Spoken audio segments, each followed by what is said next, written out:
Olá pessoal, sejam todos bem-vindos a mais um vídeo aqui do canal. Iniciando então um estudo bíblico no livro de Mateus, começando pelo capítulo 1, que também é de muita importância entendermos e compreendermos tudo desde o início. Por exemplo, aqui no capítulo 1 vai falar da genealogia de Jesus e do nascimento de Jesus. É muito importante entendermos desde estes momentos para depois nós passarmos para frente para os demais capítulos do livro de Mateus. Então vamos começar a leitura do capítulo 1 de Mateus. Não são muitos versículos, é até o 25, do 1 ao 25, mas neste primeiro momento vamos abordar até o 17 e depois nós falamos do 18 até o 25. Então vamos lá. Livro da genealogia de Jesus Cristo, filho de Davi, filho de Abraão. Abraão gerou a Isaque, Isaque a Jacó, Jacó a Judá e a seus irmãos. Judá gerou de Tamar a Pérez e a Zerá. Pérez gerou a Esrom, Esrom a Arão. Arão gerou a Aminadab, Aminadab a Naasson, Naasson a Salmon. Salmon gerou de Raabe a Boaz. Este de Rute gerou a Obed e Obed a Jessé. Jessé gerou ao rei Davi e o rei Davi a Salomão, da que fora mulher de Urias. Salomão gerou a Roboão, Roboão a Abias, Abias a Asa. Asa gerou a Josafá, Josafá a Jorão, Jorão a Uzias. Uzias gerou a Jotão, Jotão a Acás, Acás a Ezequias. Ezequias gerou a Manassés, Manassés a Amon, Amon a Josias. Josias gerou a Jeconias e a seus irmãos no tempo do exílio na Babilônia. Depois do exílio na Babilônia, Jeconias gerou a Salatiel, e Salatiel a Zorobabel. Zorobabel gerou a Abiúde, Abiúde a Eliaquim, Eliaquim a Azor, Azor gerou a Sadoque, Sadoque a Aquim, Aquim a Eliúde, Eliúde gerou a Eleazar, Eleazar a Matã, Matã a Jacó, e Jacó gerou a José, marido de Maria, da qual nasceu Jesus, que se chama o Cristo.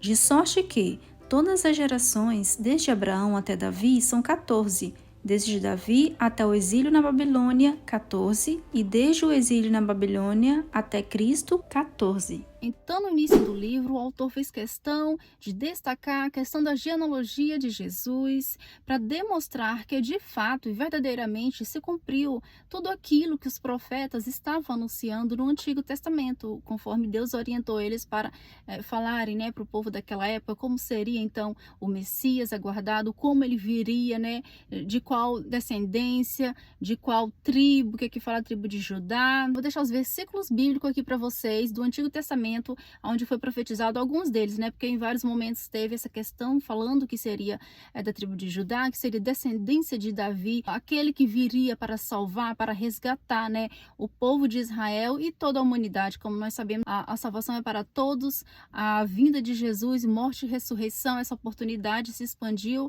para toda a humanidade, todas as pessoas. Como disse, algumas referências bíblicas do Antigo Testamento, em Jeremias 23, 5 e 6. Eis que vem dias, diz o Senhor, em que levantarei a Davi um renovo justo, e sendo rei, reinará e agirá sabiamente, e praticará o juízo e a justiça na terra. Nos seus dias, Judá será salvo, e Israel habitará seguro, e este será o seu nome, com o qual Deus o chamará, Senhor, justiça nossa. Outra referência de confirmação encontra-se em Isaías 9, 6 e 7. Porque um menino nos nasceu, um filho se nos deu, o governo está sobre os seus ombros, e o seu nome será Maravilhoso, Conselheiro, Deus Forte, Pai da Eternidade, Príncipe da Paz, para que se aumente o seu governo e venha paz sem fim sobre o trono de Davi e sobre o seu reino, para o estabelecer e o firmar mediante o juízo e a justiça, desde agora e para sempre. O zelo do Senhor dos Exércitos fará isto. E ainda a respeito da genealogia de Jesus, nós podemos perceber que aqui é citado o nome de 4 mulheres, ou melhor, 3. Uma delas só fala assim, daqui foi mulher de Urias, mas nós sabemos de quem está falando, né? De Batseba. Mas o fato é que aqui então começa a destacar, né? As mulheres começam então a entrar mais em evidência, as mulheres, né? Porque ficou registrado que na genealogia de Jesus poderiam ter passado por isso tudo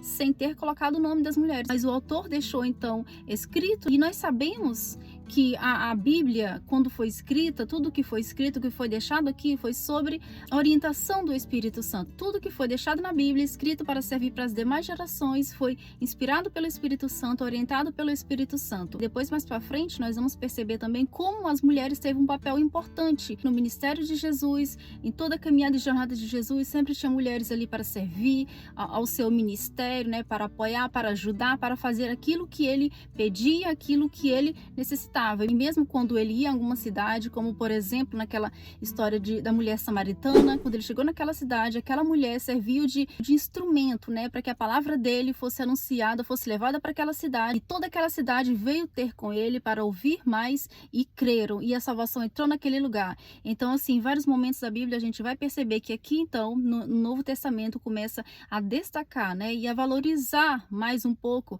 a questão da mulher no espiritual, na vida espiritual. Então, destacou o nome de 4 mulheres, foi Tamar, uma delas. Judá gerou de Tamar a Pérez e a Zera, e Tamar era nora de Judá. Porém, ela ficou viúva e aconteceu toda aquela história, quem conhece sabe, não vou entrar em detalhe aqui, que então ela enganou ele, né, o seu sogro, acabou que ela engravidou dele, porém, entrou aqui na genealogia. E outra também foi Raabe. Nós sabemos a história dela, quem conhece a história dela sabe, era uma prostituta, mas quando teve um encontro com o povo de Deus, com os espias, né, quando foi ali naquela terra, naquele lugar, ela escondeu eles e tal, e quando ela teve um encontro com eles, encontro com Deus deles, o Deus de Israel, o Deus verdadeiro, ela também teve uma mudança de vida, uma transformação de vida, e foi viver com aquele povo naquela época e teve a vida dela transformada. E Ruth da mesma forma. Ruth era moabita. Se vocês se lembram, os moabitas veio daquele pecado cometido pelas filhas de Ló. Lembram dessa história? Que elas embebedaram o pai e foram lá, tiveram relações com o pai dela para elas manter a descendência do pai delas. Então elas acharam que isso era certo de fazer e foram lá fazer, que foi quando, logo depois que a cidade deles foram destruídas, que eles estavam indo para outro lugar. Então aconteceu isso. Daí uma das filhas teve um filho que se chamou Moabe, e daí surgiu os moabitas. E Ruth é dessa linhagem. Então a Ruth não era israelita e não era costume o povo de Israel se envolver com os outros demais povos que não eram israelitas. Porém, Ruth entrou na história de Jesus, na genealogia de Jesus, por decidir optar seguir ao Deus de Israel, ao Deus da sogra dela. E então temos aquele versículo, aquela frase famosa que é usada até em casamentos, né? Aonde fores, eu irei. O teu povo será meu povo e o teu Deus será o meu Deus. Este versículo é usado bastante em casamentos, mas isso são palavras de uma nora para uma sogra. E também menciona Batseba, que também cometeu um pecado, um grave pecado com o rei Davi, mas porém depois se acertaram, se ajeitaram e voltaram para o Senhor, para obedecerem a Deus. E o que nós podemos tirar dessas histórias, né? Dessas referências, dessas mulheres que entraram aqui também? Além da genealogia que eu falei desde o início, desde Abraão, Davi até José e Maria e Jesus, homens importantes, pessoas importantes, escolhidas por Deus, pessoas que foram citadas no Antigo Testamento pelos profetas, informando, né, que o Cristo, o Messias, viria da descendência deles. Também eles citam essas mulheres que estiveram em situações complicadas, em situações de problemas, em situações de pecado mesmo. Porém, tem uma grande observação nisso daqui tudo. Todos eles e elas que passaram por estes problemas, por estes pecados, se arrependeram e voltaram-se para Deus de todo o coração, se consertaram, tiveram suas vidas transformadas, sua vida mudada e voltaram para o Senhor. Então, o importante ressaltar é sempre isso, é o arrependimento, é o pedido de perdão, é a reconciliação, é a obediência a Deus. E foi isso o que aconteceu na vida de todos eles. Também os homens, se formos entrar detalhadamente na vida aqui de cada um, a gente vai encontrar que todos eles tiveram alguma falha, igual todo ser humano, igual todos nós, passamos por momentos de falha, de dificuldade, mas o que interessa para Deus é que nós nos arrependemos de tudo aquilo que nós façamos que seja errado, por tudo aquilo que nós façamos que possa de alguma forma nos afastar de Deus. Então o que o Senhor quer, o que importa para Deus é que haja arrependimento da nossa parte, conserto e pedido de perdão e reconciliação, nos firmar com o Senhor e no caminho do Senhor. Isso é o que importa para Deus. E assim como todos eles, independente do erro que cometeram, do pecado que cometeram, olha que grande importância que todos tiveram e entraram então aqui na história e na genealogia de Jesus Cristo, nosso Rei, do nosso Senhor e do nosso Salvador. Então, pessoal, nós vimos aqui do 1º ao 17 a genealogia de Jesus, e aqui até então retrata a linhagem humana, a descendência humana de Jesus. Agora nós vamos passar para a segunda parte deste capítulo, que é do 18 ao 25, e agora nós vamos ver então a linhagem divina de Jesus, porque todos sabem, certo?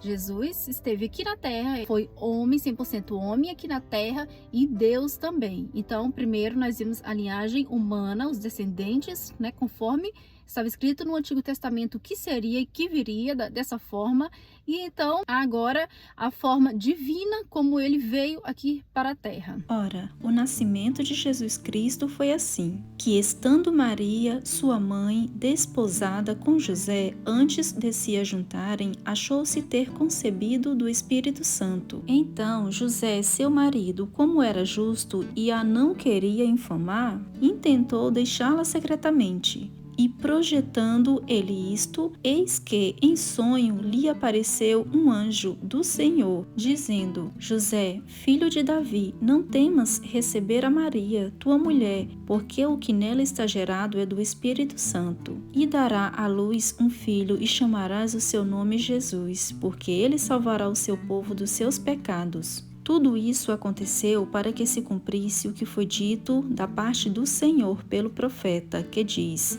Eis que a virgem conceberá e dará à luz um filho, e chamá-lo-ão pelo nome de Emanuel, que traduzido é Deus conosco. E José, despertando do sono, fez como o anjo do Senhor lhe ordenara, e recebeu a sua mulher, e não a conheceu até que deu à luz seu filho, o primogênito, e pôs-lhe por nome Jesus. Maria estava noiva de José, mas eles não tinham um relacionamento íntimo, não moravam juntos, não se conheciam ainda como marido e mulher. Então o anjo apareceu até Maria para informar tudo o que iria acontecer com ela. Então ela foi escolhida para ser a mãe do Salvador, né, de Jesus Cristo, do Messias prometido, do Cristo que eles mesmos sabiam que viria um dia pelo Antigo Testamento, que já estava escrito lá para todos eles, e eles tinham conhecimento disso. Então ela foi escolhida e o anjo apareceu e falou isso para ela, que através do Espírito Santo ela então ficaria grávida e daria à luz a um filho, e que era para chamar o nome dele de Jesus. A Bíblia nos informa aqui no capítulo 19 o seguinte: diz que José era um homem justo, né? E não querendo infamar, resolveu deixá-la secretamente, para não causar mais problemas ali para a vida de Maria, né? Sem entender direito o que tinha acontecido. Só que à noite, quando foi dormir, teve um sonho, e o anjo do Senhor também apareceu para ele. Olha só: José, filho de Davi, não temas receber Maria, tua mulher, porque o que nela foi gerado é do Espírito Santo. Ela dará à luz um filho, e lhe porás o nome de Jesus, porque ele salvará o seu povo dos pecados deles. Olha que notícia maravilhosa que José teve, né? Nesse sonho, nessa revelação. E José creu, acreditou em tudo isso e não abandonou Maria. Nós sabemos a história, né? Concretizou ali o casamento, firmou o casamento, porém só se conheceram depois do nascimento de Jesus, e depois disso tiveram outros filhos e filhas. Mas até o nascimento de Jesus eles não tiveram conhecimento entre si como marido e mulher. E olha só o que diz ainda no versículo 22. Ora, tudo isso aconteceu para que se cumprisse o que fora dito pelo Senhor por intermédio do profeta. Isso está lá em Isaías 7, versículo 14. Novamente, mais uma referência do Antigo Testamento, mais um profeta anunciando tudo isto que iria acontecer. E diz o seguinte: Eis que a virgem conceberá e dará à luz um filho, e ele será chamado pelo nome de Emanuel, que quer dizer Deus conosco. Despertando José do sono, fez como lhe ordenara o anjo do Senhor e recebeu sua mulher, contudo não a conheceu. Olha o que eu tinha acabado de falar agorinha. Não a conheceu, enquanto ela não deu à luz um filho, a quem pôs o nome de Jesus. Maravilhoso este capítulo também, de extrema suma importância a gente ver que tudo aconteceu conforme Deus falou, conforme Deus determinou, conforme Deus usou os profetas para falar e para anunciar, de extrema importância, desde Abraão até Davi, aí chegou lá em José e Maria. Então Jesus nasceu da forma como o Senhor disse que seria, como viria, como Deus daria essa outra oportunidade e única e efetiva e eficaz oportunidade de salvação para toda a humanidade, da vinda de Jesus Cristo para nos salvar, para nos resgatar, para nos livrar do poder da morte, do poder do pecado, da condenação, porque este ato foi algo extremo, uma expressão extrema de amor, para com toda a humanidade. Enviar o seu Filho amado aqui nessa terra para saber, tudo aquilo que nós de fato sentimos na pele, o que nós passamos aqui, todas as tentações, as provações. Então o Senhor permitiu-se passar por isso, Ele permitiu. Tudo isso foi por permissão dEle, foi porque Ele quis, por amor a cada um de nós, de vir e passar por tudo isso. E mais pra frente nós vamos ver grandes coisas que aconteceram, a história é incrível, o livro todo de Mateus e os outros evangelhos também, este desde o princípio, cada um tem as suas particularidades, então é bom a gente ver de um, por mais que mais na frente vamos ver nos outros evangelhos que tem algumas histórias repetidas, mas cada um tem as suas particularidades, então vale muito a pena a gente rever cada um dos capítulos de todos os evangelhos. Então, pessoal, espero de coração que este vídeo tenha sido útil para a tua vida, que tenha edificado mais e mais a sua vida. Se você gostou, compartilhe esse vídeo para alcançar outras pessoas também. Lembre de deixar o seu like, que isso é importante para o crescimento deste canal, para continuar com as mensagens, fazendo mais vídeos assim de mensagens bíblicas. E inscreva-se também no canal se você ainda não estiver inscrito, ative o sininho, porque aí você recebe notificação toda vez que eu postar um vídeo novo. Um forte abraço e até o próximo vídeo.